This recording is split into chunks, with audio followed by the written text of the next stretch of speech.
Let's take a tour of the 201 Pocket Piano's hardware. The knobs, keys, shift functions, and everything else that makes it tick or blip, bloop, beep, you know. We have keys, knobs for controlling parameters, jacks for audio, MIDI, power, and USB, and a battery compartment. The keys play notes, and if you look closely at the printed icons on the faceplate, each key has a secondary function. We can use these functions by holding Shift in the upper left corner and pressing a key. For example, to select one of the 6 modes, press Shift and one of the keys with the mode symbol. Similarly, to change the pattern, press Shift and one of the 6 keys with the pattern symbol.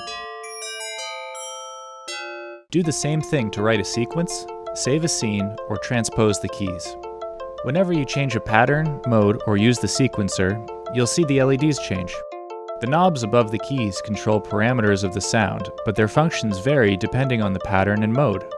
Not to worry, the knobs have consistent roles. They are tempo, the rate of a sequence or arpeggio; envelope, the shape or decay of each note; tone, a sound setting that varies by mode; surprise, a second sound setting that varies by mode; and volume, the overall instrument output. To the right of the volume knob is the power button. Press and hold for a second to turn on or off your 201. By default, sound will come out of the speaker. If we want to send our sound somewhere else, we can connect a 1/4-inch audio cable to the audio out jack. Inserting this cable will cut off sound to the built-in speaker. If we look across the rear panel, we'll see the MIDI in and out jacks. These connect via 3.5mm TRS MIDI Type A connectors, like this one.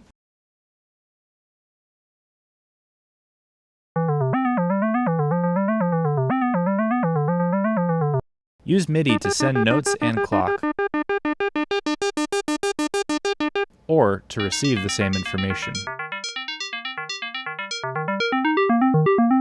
Need another way of playing notes on 201? Use the USB port to connect a USB MIDI keyboard or similar controller. Now we can play with an extended keyboard range, velocity, and control some of 201's knob parameters. While we're enjoying these sweet samples and bodacious beats, let's talk about the microSD card. This card holds everything from the operating system to the patterns and modes, scenes, samples, etc. We can access these contents by connecting our 201 to a computer with the same cable we use to power it. Hold these 3 keys and hold Shift to activate disk mode. Now our 201 is recognized as a drive on our computer.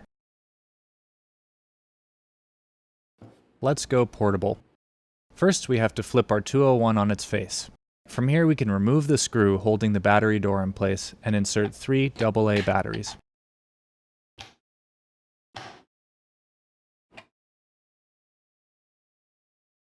That wraps up the hardware tour of this video. Let's dive into the signal flow. This map will illustrate how changes apply in the synthesis and help you get the most out of your 201. Here's a diagram of the signal flow. We'll start on the left and work right. Here are the keys. They play notes. We can also play notes from an external device with MIDI. We can latch the keys so they sustain until the next key is played, passing along the latch.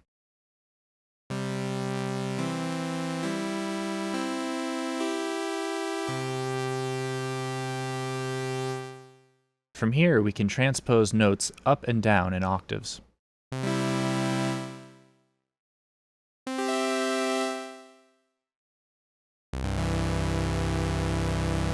Then we enter the pattern generator.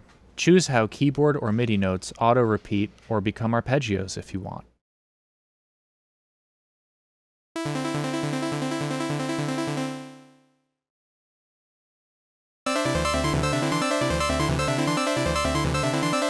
We'll skip over the sequencer and MIDI out for now to focus on the keyboard presses and arpeggios entering the synth. This is where we get to choose the voice and timbre of our sound.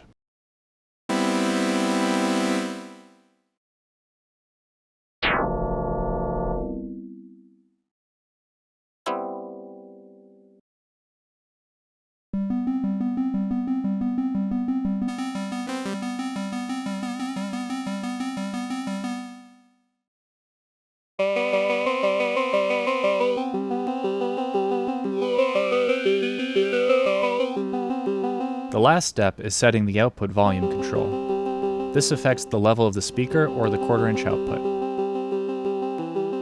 By changing those 5 steps, we hope you see that the 201 is flexible, easy to change, and most importantly, fun. It can be as simple or as complex as you want it to be. But there's one more feature to discuss. Let's go back to the step we skipped over. The sequencer is accessed with this key and Shift. It's now record enabled. Notes from the pattern generator get recorded by the sequencer. We can change tempo too.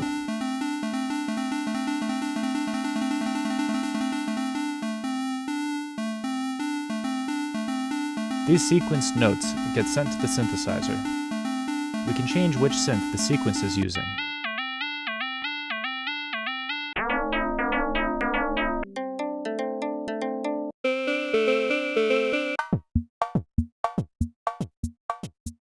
We can stop the sequence like so.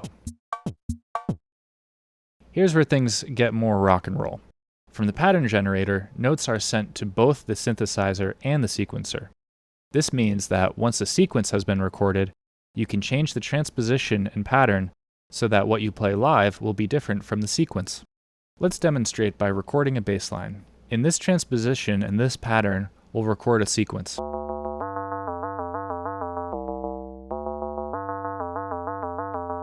Now we can change the transposition and the pattern and play notes on the keyboard. We can try out different synths too.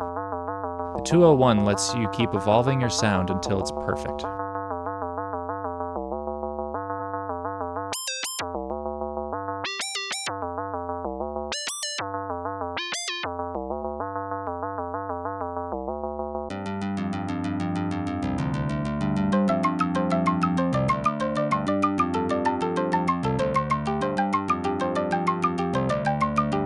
The last aspect of the signal flow is MIDI out.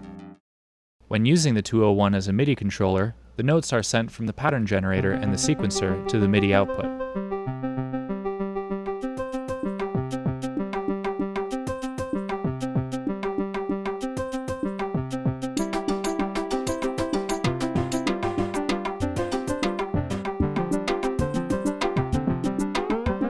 Okay, that's a lot of information. Let's go through a few examples to show how simple or complicated we can make this. Using just the keys in the synthesizer, we can play notes. We can record the notes we play with the sequencer.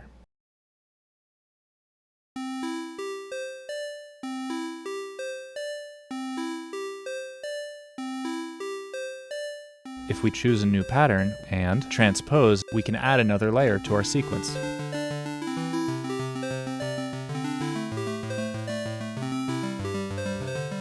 We can even latch this new layer and share all this with another instrument via MIDI output.